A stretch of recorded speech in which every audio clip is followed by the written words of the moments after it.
అందరికీ నమస్తే. నేను మాధురి. మా ఫామ్‌కి వెళ్ళే దారిలోనే అదే ఊర్లోనే ఈ నర్సరీ ఉంటుంది. ఏదైనా నారు ఉందా అని ఒకసారి వచ్చి చెక్ చేసి వెళ్తాను.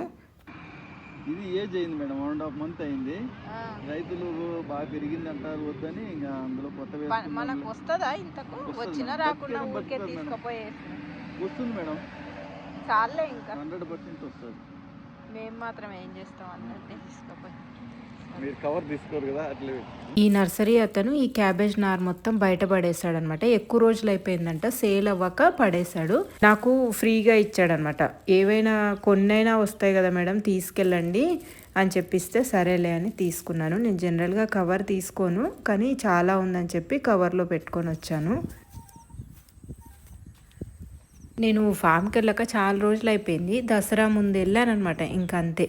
ఇక్కడ గేట్ ముందర మట్టి వేసి మేము ఎత్తుగా పెట్టాము. ఎందుకంటే గేట్ కింద చాలా గ్యాప్ ఉండడం వల్ల కుక్కలు అలాంటివన్నీ వస్తున్నాయి. మళ్ళీ మేము ఒక 1 వీక్లో వేరుశనగ పల్లీలు అంటాం కదా, వేరుశనగ పంట వేసుకుంటాం. ఒకవేళ మనకి ఇట్లా గ్యాప్ ఉంటే అడవి పందులు వస్తాయి కదా, అందుకోసమని ముందు జాగ్రత్త కోసం మట్టి వేసి కొద్దిగా ఎత్తు లేపినాం అనమాట. ఎత్తు లేపిన తర్వాత కింద కూడా మెష్ పెట్టుకోవాలి.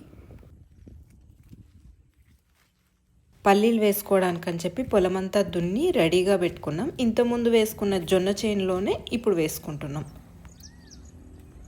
జొన్నలు రాకపోయినా చొప్ప అంటాం కదా, జొన్న సొప్ప అంటాం మేమైతే. అదైతే మిగిలింది.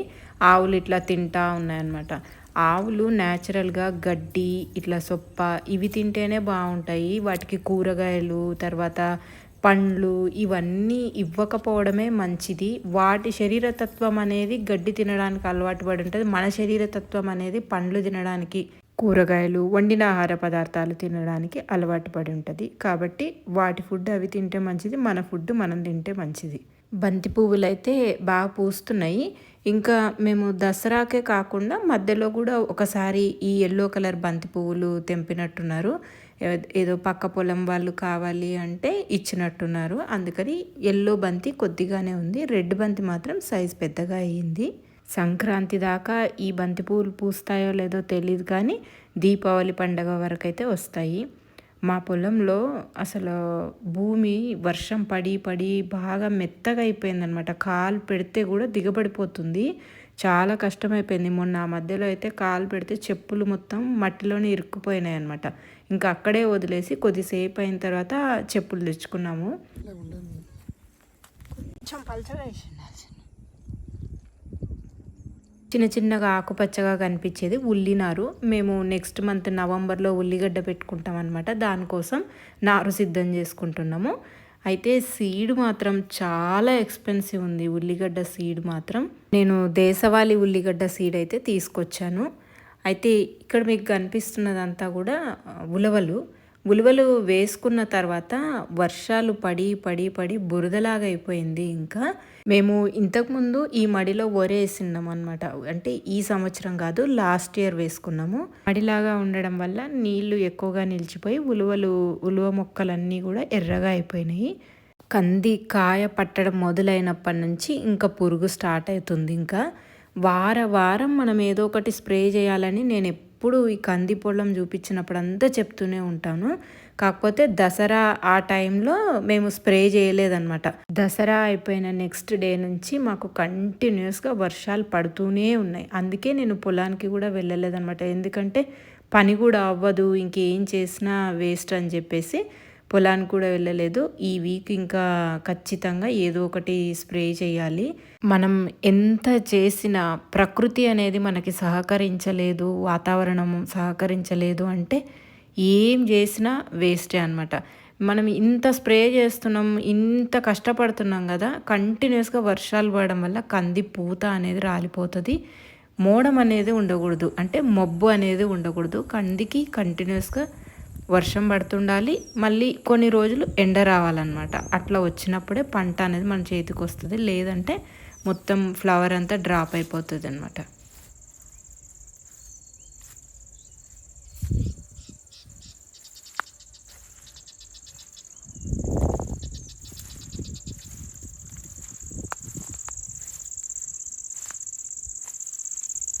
ఈ కంది చేనులో నెమళ్ళు కూర్చొని ఉంటున్నాయి. అందుకే నేను భయంగా వెళ్తున్నాను అనమాట. ఎందుకంటే సడన్గా పైకి లేస్తాయి మనం వచ్చేసరికి. మా వరి కూడా బాగానే ఉంది. కాకపోతే ఈ కంది చేనులో ఒకేసారి నేను 15 నెమళ్ళను చూసిన అనమాట. నెమళ్ళు ఉన్నాయి అంటే వరి చేనుని మాత్రం అస్సలు దక్కనియవు. ఉన్నవి మొత్తం తినేసి వెళ్ళిపోతాయి, ఏమీ ఉంచవు. వరి చేను చూడ్డానికి మాత్రం ఎంతో అందంగా కనిపిస్తుంది. ఎందుకో ఏమో ఎన్ని పంటలున్నా వరి చేను పక్కన కూర్చుంటే మాత్రం అదొక అందమైన అనుభూతి, ప్రశాంతంగా అనిపిస్తుంది. ఎందుకంటే ఆ గ్రీనరీ అంత పచ్చదనం ఉంటుంది కదా, అది చూస్తుంటే మనసుకు ఒకలాంటి ప్రశాంతతనైతే ఇస్తుంది.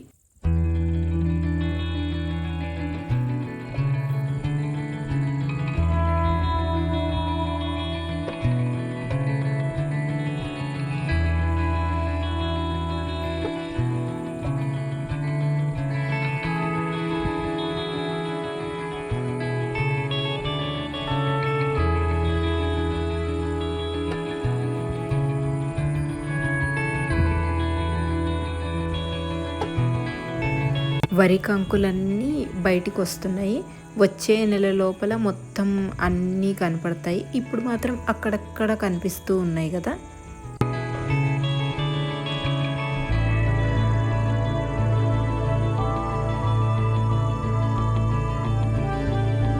కింద మడి అయితే సరిగ్గా రాలేదు. నెమళ్ళు చూడండి, మీకు వీడియోలో చూపిస్తా ఎన్ని ఉన్నాయో చూడండి. ఇక్కడ ఎగిరేది నెమలి, ఇది ఆడనెమలి అనమాట. దాదాపుగా ఒక 15 నెమళ్ళు ఎదిగోండి. మీకు ఇంకా అక్కడ ఇంటి పైన కూడా కనిపించిందా? 15 నెమళ్ళు నేను కౌంట్ చేశాను వరుసగా. తెల్లకంది ఇది, దీన్ని కూడా సేమ్ ఆ ఎర్రకందితో పాటే వేసినాము. కాకపోతే ఇది ఇంతవరకు పూత లేదు. ఎర్రకంది మాత్రం మొత్తం పూతతోనే ఉంది చూడండి. ఎర్రకంది అంతా పూత ఉంది, తెల్లకందికి మాత్రం ఇంత అంటే ఇంత పూత రాలేదు. ఇక్కడ చూడండి అలసందల తీగ కూడా ఈ కంది చెట్టుకు మొత్తం పాకుపోయింది. గోంగూర చూడండి ఎంత బాగా వస్తుందో. నిజంగా కంది చేనులో గోంగూర టేస్ట్ అంటారు.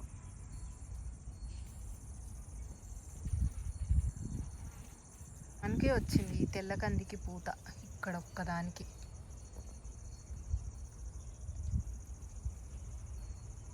ఈ పూత కూడా ఎల్లో కలర్లో ఉంది. ఎర్రకంది పూత కొంచెం డిఫరెంట్గా ఎర్రగా ఉంది.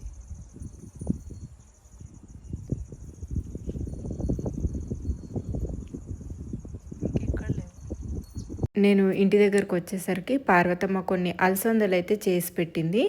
అంటే అలసందలు ఉంటాం కదా, బొబ్బర్లు పెబ్బర్లు అంటాం కదా, వాటన్నిటిని కూడా తను రోజు కొన్ని తెంపి ఒక రూమ్లో పెట్టిన తర్వాత మళ్ళీ ఎండబెట్టి ఇట్లా పొట్టు తీసి చేసిందనమాట. ఇంకా పాలకూర విత్తనాలు లాస్ట్ ఇయర్ చాలా చేసుకున్నాం కదా, ఆ విత్తనాలు కూడా కొద్దిగా మాయిశ్చర్ ఉంటే అవి కూడా ఎండబెట్టింది. ఇదిగోండి అలసందలు అయితే ఇట్లా ఉన్నాయి. కొన్ని సీడ్స్ బాగున్నాయి, కొన్ని ఏమంత బాగాలేవు. ఇవి పాలకూర విత్తనాలు. పాలకూర విత్తనాలు కూడా ఎండబెట్టింది. ఇవేమో మినుములు, ఇవేమో నల్ల పెసర్ల మినుముల మాకేమో తెలియటం లేదు. ఇంకా సీడ్ అయితే సపరేట్గా పెట్టుకున్నాం. ఇంకా ఘనజీవామృతం కోసం అని చెప్పి ఇట్లా పిడకలు కొట్టిస్తున్నాను నేను ఆవుల షెడ్ దగ్గర. అయితే ఘనజీవామృతాన్ని చాలామంది బాల్స్ లాగా ప్రిపేర్ చేసుకుంటారు. కాకపోతే అవి మనం దంచుకునేటప్పుడు చాలా ఇబ్బంది అయిపోతుంది. అందుకోసం అని చెప్పి నేను ఇట్లా పల్చగా పిడకల్లాగా ఒత్తిస్తున్నాను అనమాట. మనకు దంచుకోవడానికి చాలా ఈజీగా ఉంటుంది. ఇది ఒక్కసారి మనం చిన్న కర్రతో కొట్టినా కూడా విరిగిపోతుంది. ఘనజీవామృతం మాత్రం చాలా బాగా పనిచేస్తుంది. ఎందుకంటే అది యూరియా డిఏపి లాగా పనిచేస్తుంది అనమాట. మనం దంచి మనం ఏదైనా పొలానికి వేసుకుంటే.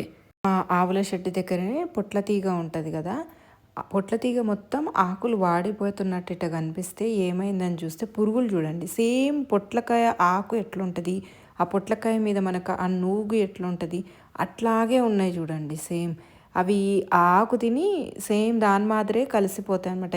ఏ పురుగులైనా కూడా వాటిని ప్రొటెక్ట్ చేసుకోవడానికి ఏ పంట మీద అయితే ఉంటాయో ఆ పంట కలర్లోనే ఉంటాయి అన్నమాట.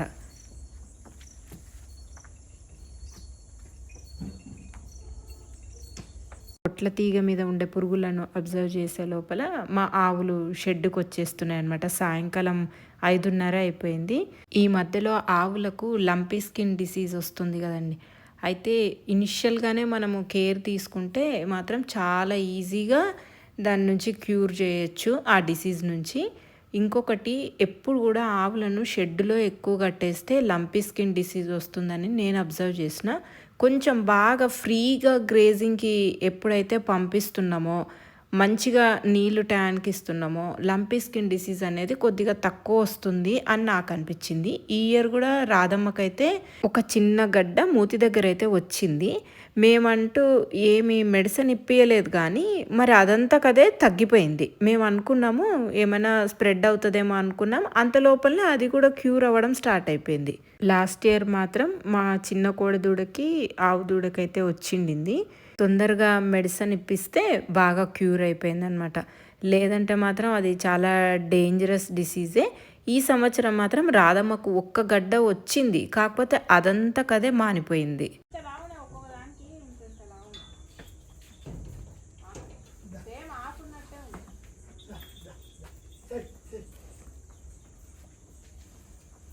మా కృష్ణయ్య మాత్రం చాలా కామ్గా ఉంటాడనమాట. కృష్ణయ్య కోడిదూడ అంటే మగది, అయినా చాలా కామ్గా ఉంటుంది అనమాట. ఎవరిని పొడవడానికి రాదు. కానీ మా రాధమ్మ మాత్రం అసలు వెనకాల నుంచి వచ్చి, మనం కామ్గా నిల్చొని ఉన్నాం అనుకోండి, వెనకాల నుంచి వచ్చి పొడుస్తుంది అనమాట. అంటే మమ్మల్ని ఏమనదు, కానీ వేరే వాళ్ళు బయట వాళ్ళు వస్తే పొడుస్తుంది అనమాట. అందుకే భయపడతారు రాధమ్మకు.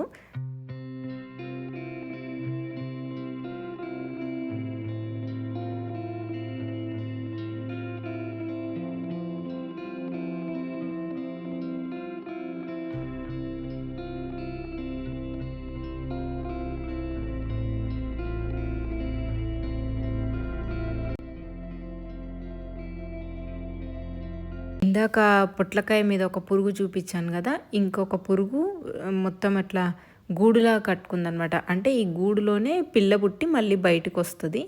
చిన్న కకూన్ లాగా ఏర్పాటు చేసుకుందనమాట. చిన్న ఇట్లా కదులుతుంది కదా. ఇక్కడ మునగ గింజల్ని నేను ఇట్లా బాటిల్స్లో పెట్టించిన అనమాట. అంటే ఊరికే అనవసరంగా బాటిల్స్ ఉంటాయి కదా, వాటన్నిటిని కూడా ప్లాస్టిక్ కవర్ అనేది మళ్ళీ ఎక్స్ట్రా కాకుండా ఆ బాటిల్స్లో మొత్తం సీడ్ వేయించాను. మునగ అయితే వస్తుంది. కొద్ది పెద్దగా అయిన తర్వాత తీసి మళ్ళీ నాటుతాము. ఇది దేశీ మునగ విత్తనం అని అయితే చెప్పారు. మరి వచ్చాక తెలుస్తుంది ఎట్లా ఉంటుంది అనేది. ఆ రోజు సాయంకాలం గోరెంటాకు పెట్టుకుందామని చెప్పి గోరెంటాకు తెంపుకుంటున్నాము. అయితే కొద్దిగా తలకు కూడా పెట్టుకోవచ్చు, అట్లాగే చేతికి కూడా పెట్టుకోవచ్చు కదా అని తెంపుకుంటున్నాము. ఆషాఢ మాసంలో అందరూ గోరెంటాకు పెట్టుకుంటారు కదా. నాకు అసలు తీరికే లేకుండింది, ఎందుకంటే అప్పుడు పార్వతమ్మ గోవింద్ వాళ్ళు లేరు కదా. ఇక్కడికి వచ్చినప్పుడు మొత్తం పని అంతా చేసుకోవాలి కాబట్టి చాలా బిజీగా ఉండడం వల్ల అసలు గోరెంటాకు అయితే పెట్టుకోలేదు. పైనుంచి పొలానికి వచ్చినప్పుడు గోరెంటాకు పెట్టుకుందాం అది ఇది అనుకుంటాం, కానీ ఎప్పుడు తీరిక ఉండదు, మర్చిపోతాం అన్నమాట.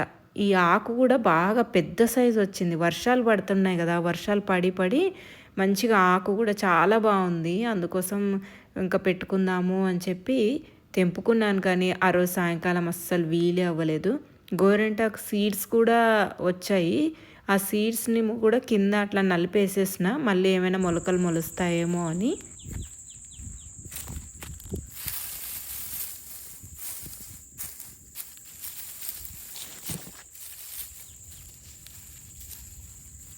పసుపులో మొత్తం కలుపు తీసేశారు. అయితే కలుపు తీసేసి మధ్యలో వేస్తారు కదా, మధ్యలో కాకుండా సైడ్కి వేస్తే బాగుండేది. అందుకని నేను కొద్దిగా సైడ్కి వేసిన అనమాట. పసుపు మాత్రం ఎత్తుగా ఉండే ప్లేస్లో మాత్రం బాగా వచ్చింది. కింది వైపుకు ఉండే లకాదాంగ్ పసుపు మాత్రం కొద్దిగా ఎర్రగా అవుతుంది, ఎందుకంటే మధ్యలో వర్షాలు ఎక్కువగా పడుతున్నాయి కదా. బంతి కూడా పువ్వులు పెద్దగా అయిపోయి బరువుకు కింద పడిపోతున్నాయి.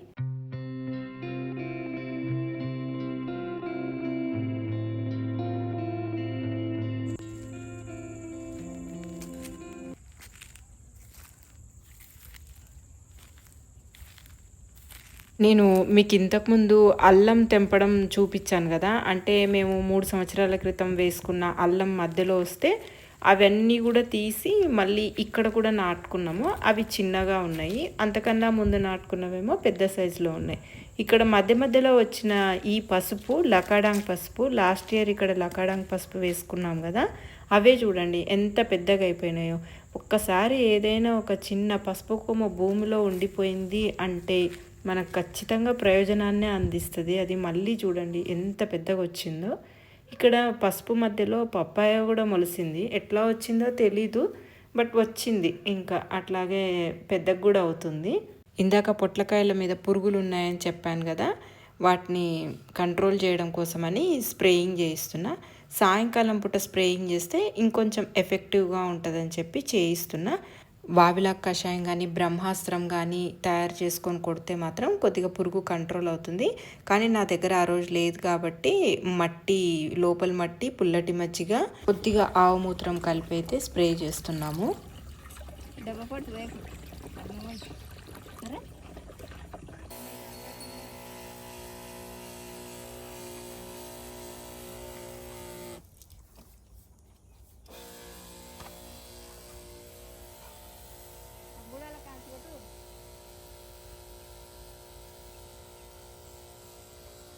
పురుగు మీద ఎందాక గూడు పెట్టింది చూడు, దాని మీద కూడా బాగా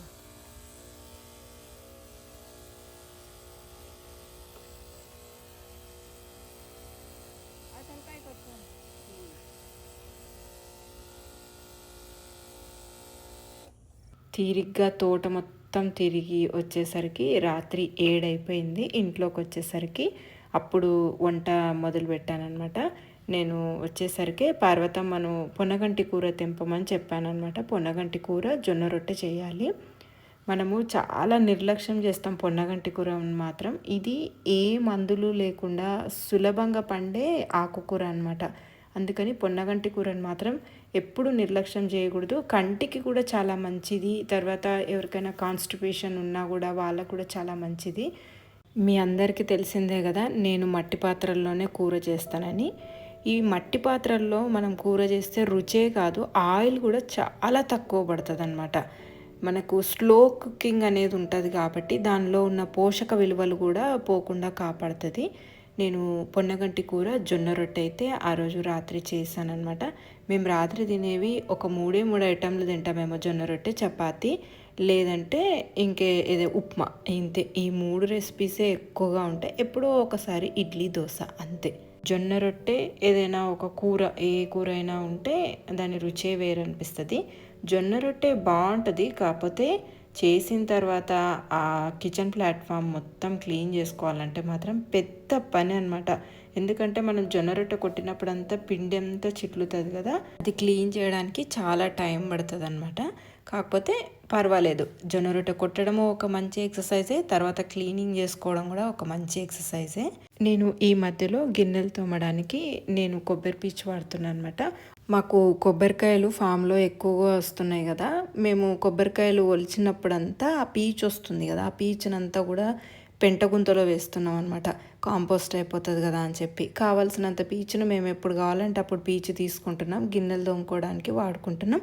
కొన్ని గట్టిగా ఉండేవి ఉంటాయి కదా, పాల గిన్నెలు, అలాంటివి తోమడానికి కొద్దిగా ఇబ్బంది అవుతుంది. బట్ ఇది ఈకో ఫ్రెండ్లీ కదా.